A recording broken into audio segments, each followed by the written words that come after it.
Vou ler uma que foi feita pela vice-diretora Bambi. Colegas, professores, pais, funcionários, amigos e comunidade, boa noite. Estamos reunidos aqui hoje nesta data tão especial e importante para todos nós, formandos do terceiro ciclo, da manhã e da tarde, da Escola Municipal e Comunitária, e aproveitamos este momento para lembrar situações vívidas aqui ao longo de vários anos. Estive aqui há 9 anos e não me esqueço dos professores do primeiro ciclo, que me receberam tão bem no segundo ciclo, onde vivi minha pré-adolescência, e no terceiro ciclo, onde estou vivendo a minha adolescência.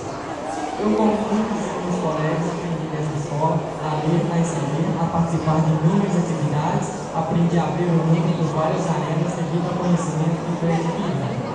Levaremos muitas lembranças dessa escola, as excursões e as campos de água, os cinemas e teatros. Aqui tivemos acesso ao clube, o boliche, Itabira e Ouro Preto.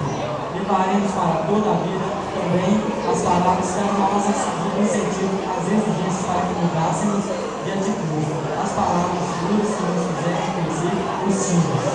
Nesta escola aprendemos muito, mas não aprendemos só as matérias. Aprendemos como melhorar, como ser um ser humano melhor, mais sensível, mais responsável e, sobretudo, respeitável. Estamos nos despedindo da escola dos colegas, dos professores e dos funcionários com até breves, porque sabemos que podemos voltar e que aqui seremos sempre bem recebidos, porque aqui também é a nossa casa.